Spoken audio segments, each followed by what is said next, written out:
Good afternoon, everybody, and welcome back to RobMotive. You know, I take a lot of heat about this on the channel, so I thought I would address what I'm going to do the next time around and why I'm going to do it. What I'm talking about is why my next Toyota Tacoma will be a four-wheel drive.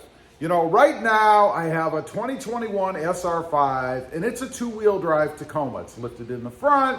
It looks like a four-wheel drive, but it's really not. It's got the bigger tires and all that stuff. And it's not that I'm trying to make it look like a four-wheel drive. I'm not. I'm trying to make it look like what I like. That's why I do all the mods that I do, because I like them, not because I'm trying to make somebody else think that I have something that I don't. But there are 4 reasons why I'm going to buy definitely four-wheel drive in the next Toyota Tacoma. Number 1. I want to test out the four-wheel drive in the 4th gen.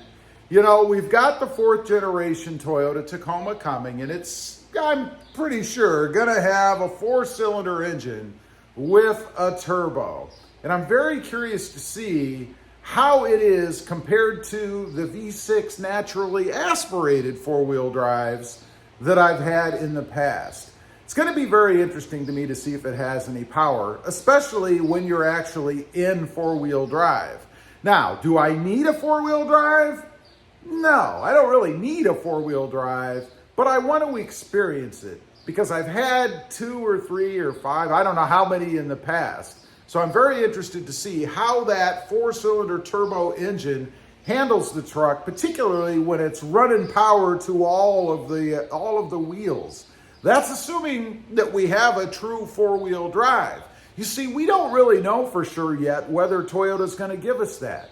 Maybe they're going to give us an on-demand or part-time four-wheel drive, you know, where it only kicks in if you really need it. I haven't heard much talk about that. It's going to be interesting to see how they handle it. But nonetheless, whatever version of the four-wheel drive they put out, and I'm sure there will be, I want to experience it for myself. Number 2, for peace of mind. You know, I have to admit, for everything that I do, two-wheel drive is more than sufficient. You know, I could even do off-roading with a two-wheel drive. You only need a four-wheel drive if you're going off-roading, if you're going into areas that are so bad that you probably shouldn't be going into them in the first place. You know, throw a little bit of weight in the back of the truck, like if you're going camping or hauling stuff or whatever, and you've got plenty of power coming from those rear wheels to be able to get you through most anything.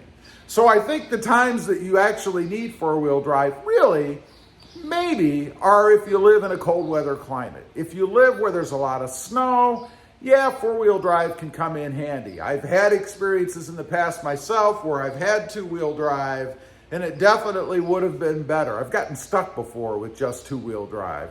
Would have definitely been better if I could have delivered power to all of the wheels to get me out of those situations. But that's really the only time, and I don't live in an area like that. The climate I live in, right now it's 76 degrees at 10:30 in the morning. It's probably going to be in the 80s, and we're in early March. Next up, resale value. Now, this is a little controversial for me. You know, when you talk about resale value, and granted, four-wheel drives do go for more money. However, you have to spend more money to get the four-wheel drive. So, of course, they're going to go for more money when you pay more for them to begin with. Somewhere in the area of $3,000 to $4,000, something like that. But when I'm talking about resale, I'm talking about the ability to sell it easier, if you will. There's this perception that four-wheel drive is a must when you have the Toyota Tacoma, and that kind of limits your audience for people that are interested in buying your truck. Not so important when you're going to the dealership, but if you're trying to sell one outright, you'll find that you have a much easier path to that sale, that cash in the bank, when you're trying to sell a four-wheel drive truck. I don't think it's really justified. I think it's just a false perception that people have that you have to have the four-wheel drive truck and it's better. Nonetheless, always better for resale, and that's always in the back of my mind when I buy a two-wheel drive truck. Am I going to have a harder time trying to sell it? Although honestly, in recent times, every one of them that I have sold have been traded back into the dealership. So it really hasn't been an issue for me. I haven't gone private. Lastly, to be content. Contentment with my truck, satisfaction with it.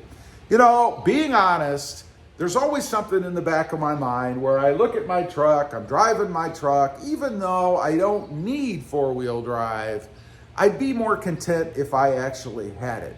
Kind of back to that peace of mind statement, you know, where I can go anywhere.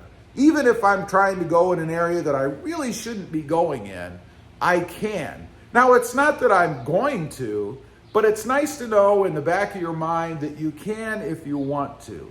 You know, somebody commented, a few people actually have commented on the channel recently, that it's better to have it and not need it than not have it and need it. And I think there is some credence to that. It is better to have it and not need it, even though it's going to cost you more money, which is kind of crazy, really. I mean, if you're never going to use a four-wheel drive, and honestly, the only time I would probably use it is if I took it to the beach and I just wanted to play with it. It's not that I would need a four-wheel drive to be out there kicking up the sand, but it would be fun to kick it in and see if I could make all the wheels spin at the same time. You know, do some of those high-speed drifting maneuvers out on the beach. I don't know if you can get in trouble for doing that or not, but I've seen some videos doing that. Guys out there running at probably way too high of speeds. I wonder how many of them have actually rolled. But running at high speed, throwing sand up from all of the wheels. I mean, it's just a matter of contentment. I would be more content, I think, if I had the four-wheel drive. And I've experienced this in the past because I've had both. You know, I get that two-wheel drive home, and then after a little while, I start to think, you know, I just feel like I'm missing something. And I am missing something. All four wheels won't spin at the same time. Not that I've ever really needed it. Anyway, I just wanted to get on here, talk about that a bit. I've had some more questions recently, people talking about the four-wheel drive versus the two-wheel drive. And I think there is some truth to that. There are a few reasons, as I mentioned, to go ahead and spend the extra cash on that four-wheel drive, even if you're never gonna need it. Leave a comment, let me know what you think. Are you cruising around in that four-wheel drive truck? And if you ever actually needed to flip the switch, you know, you used to have to get out and turn the things on the wheels and all. Now you just push a button, you know, no big deal. But have you actually ever needed to use it? I'd be curious to know. And why do you have four-wheel drive then? Leave a comment. Also, real quick, I do have 2 additional channels. Mod Driven, all about the Honda Civic, and RobMotive JT, all about the Jeep Gladiator. Check them out, and if you're interested, why not subscribe? And while you're at it, smash the subscribe button here too. Thanks for watching. Stay safe out there. Bye.